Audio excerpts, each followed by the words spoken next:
എന്തായാലും ഇപ്പൊ പറഞ്ഞതിരിക്കട്ടെ. മേലിൽ എന്നോട് എന്തെങ്കിലും അനാവശ്യം പറഞ്ഞ ചെരുപ്പ് മോന്തലിരിക്കും പറഞ്ഞേക്കാം. രോഹിണി ആ കൂടെ തെറ്റിദ്ധരിച്ചിരിക്കുകയാണ്. രോഹിണിക്ക് എന്നെ അടിക്കണം, 1 2 അടിച്ചോ. പക്ഷേ ഇറങ്ങടോ, ഇറങ്ങടോ.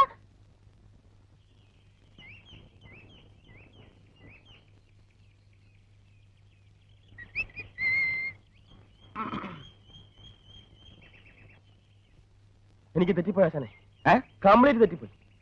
നമ്മൾ ഈ കലാരംഗത്തേക്ക് വന്നത് ഇതിനൊന്നുമല്ല. എന്ത് പറ്റി? പറ്റിയൊന്നും ഇനി പറഞ്ഞിട്ട് കാര്യമില്ല.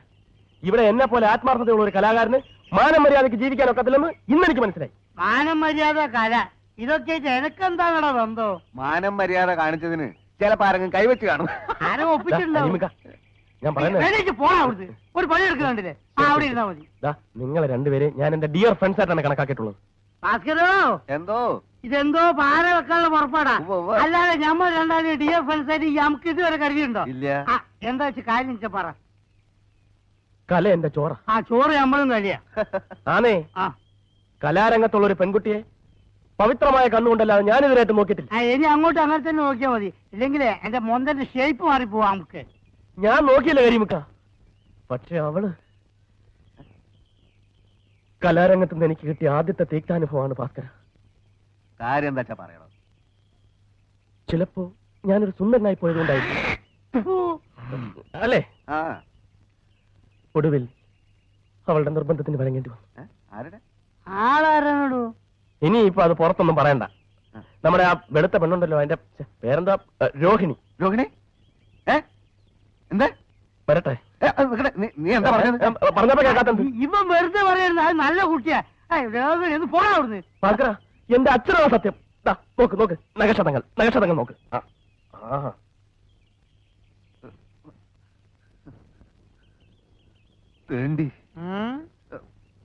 ഒന്നിച്ച് ഒരു ട്രൂപ്പ് സഹകരിക്കുന്ന പെൺകുട്ടികളെ നമ്മുടെ സഹോദരികളായിട്ട് വേണം കാണാൻ. ഇവനൊന്നും നമ്മളെ പോലെ സംസ്കാരമുള്ള കുടുംബത്തിൽ പറഞ്ഞവനല്ല കരിമിക്ക. അല്ല, അങ്ങനെ സംഭവിച്ചു കാണൂ.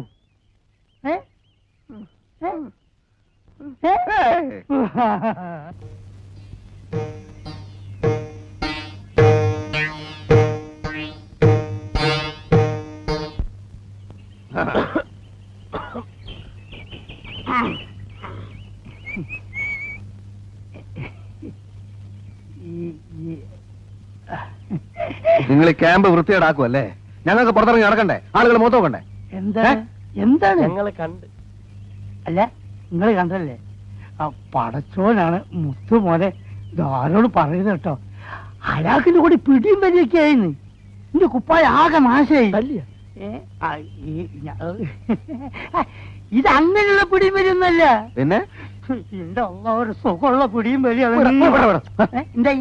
എന്താ പെട്ടെന്ന് ഇങ്ങോട്ട് പോകുന്നത്? അല്ല, ഇപ്പൊ ആരാണ് എപ്പോഴാണ് അങ്ങോട്ട് കേറി വരിക എന്നുള്ളത് നമുക്ക് പറയാൻ പറ്റില്ലല്ലോ. ഏതായാലും പടച്ചോനാണ് ഒരു കാര്യം തീർച്ചയാ. നമ്മൾ വിചാരിച്ചോ നല്ല ഉള്ളി. നിങ്ങളെങ്ങനെ വിചാരിച്ചു? ഞാൻ വിചാരിച്ചു നല്ലൊരു പെൺകുട്ടിയാണ്. പോക്കാണ് മോനെ. അത് ഞാൻ പറഞ്ഞല്ലേ പോകാം.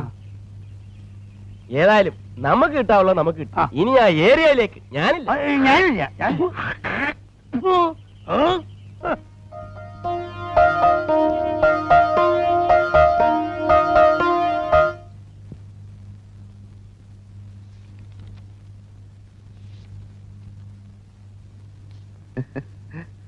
രോഹിണിക്ക് വല്ല ആവശ്യമുണ്ടോ?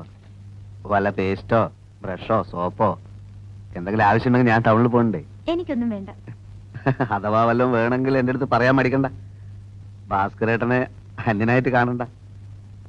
ഞാൻ പിന്നെ പ്രത്യേകിച്ച് ഇവിടെയുള്ള മറ്റുള്ളവരെ പോലെയല്ല, ആത്മാർത്ഥതയുള്ള കൂട്ടത്തിലാണ്. ഇങ്ങോട്ടൊരു ഉപകാരം ചെയ്യുകയാണെങ്കിൽ തിരിച്ചങ്ങോട്ടും ഞാൻ ഉപകാരം ചെയ്യും. ജീവൻ പോയാലും പിന്നെ എന്തായാലും എന്ത് തന്നെ സംഭവിച്ചാലും ഞാൻ പുറത്ത് പറയില്ല. രോഹിണിക്ക് എന്നെ വിശ്വാസമില്ലേ? ഞാൻ സത്യം ചെയ്യാം. കൈ അടിച്ച് ഞാൻ സത്യം ചെയ്യാം. ഇതെന്താ ഇത്? അതല്ല, ഭാഗ്യരേഖ നല്ല തെളിഞ്ഞു നിൽക്കുക. അല്ല, എനിക്ക് കൈ നോക്കാൻ അറിയാം. ഞാൻ തമാശ പറഞ്ഞല്ല. അല്ല, ഭാഗ്യരേഖയുടെ ഉടക്കല്ലേ? നീ വലിയ ശീലാവധി ചമയൊന്നും വേണ്ട. എല്ലാവരും വന്നപ്പോ വന്നുകൊണ്ട് എന്തു ആവാന്നോ? അല്ലടാ, ഞാനിപ്പോ ചെന്നില്ലായിരുന്നു. എന്തായനെ? നീയൊക്കെ കൂടെ അവസാനം തന്നെ ജയിലിലും കയറ്റും അല്ലടാ. ഞാൻ ദാഹിച്ചിട്ട് കുറച്ച് വെള്ളം കുടിക്കാൻ കയറിയതാ. അതെ എന്നിട്ട് എന്നെ കയറി പിടിക്കാൻ വന്ന് ഈ എന്നെ കയറി പിടിച്ചപ്പോ ഞാനും പിടിച്ചു. അയ്യോ പച്ചവെള്ളം ചവച്ചു കുടിക്കണ പഞ്ചപാവം അങ്ങോട്ട് ഇറങ്ങിയില്ലടേ. ഞാൻ വന്നപ്പോ മാത്രം ഒച്ച വെച്ചു. ഇവന്മാർ രണ്ടുപേരും ആരാണ് അങ്ങോട്ടൊന്നില്ലേ? ഞാനോ ഈ കരീമും ഈ രാഘവനും. ദാ, അനാവശ്യം പറയരുത് കേട്ടോ. ദാദാ ഈ നിഷ്കളങ്കയായ പെൺകുട്ടി എന്നെ പറ്റി അനാവശ്യം നീ പറഞ്ഞു. പറഞ്ഞില്ല. ഞാൻ പറഞ്ഞില്ല ഇങ്ങനെ പറഞ്ഞത്. നീയല്ലേ പറഞ്ഞു? നിങ്ങളാ പറഞ്ഞു. നീയാ ഞാൻ പറഞ്ഞു. പറഞ്ഞ ഈ കുട്ടി നല്ല കുട്ടിയാണ്. ആ, ഞാനും അത് നിങ്ങളാ പറഞ്ഞത്. അതാ, ഒരുമാതിരി രണ്ടുപേരും പറഞ്ഞു. ഞാൻ പറഞ്ഞതാ. പറഞ്ഞു. ഞാൻ പറഞ്ഞു. പറഞ്ഞു. ഞാൻ പറഞ്ഞതാ. പറഞ്ഞു. ഞാൻ പറഞ്ഞു. പറഞ്ഞു. എന്നാ പിന്നെ എന്റെ ഭാവി എടുക്കണം. അടിക്കല്ലേ അടിയുടെ കൂടെ അല്ലേ അടിക്കല്ലേ? മര്യാദയ്ക്ക് ഇവിടെ കഴിഞ്ഞില്ലേ എല്ലാത്തിനും ഞാൻ വിഷം തന്നു കൊല്ലും. ഇതെല്ലാം കത്തിച്ച് കളഞ്ഞിട്ട് ഞാൻ ചാവും.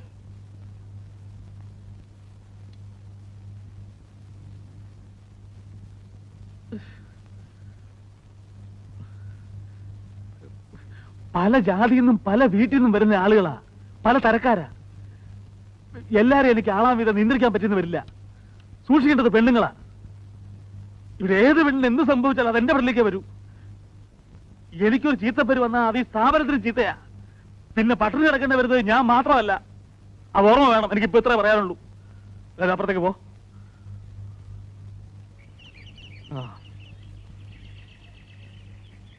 എന്റെ അമ്മേ.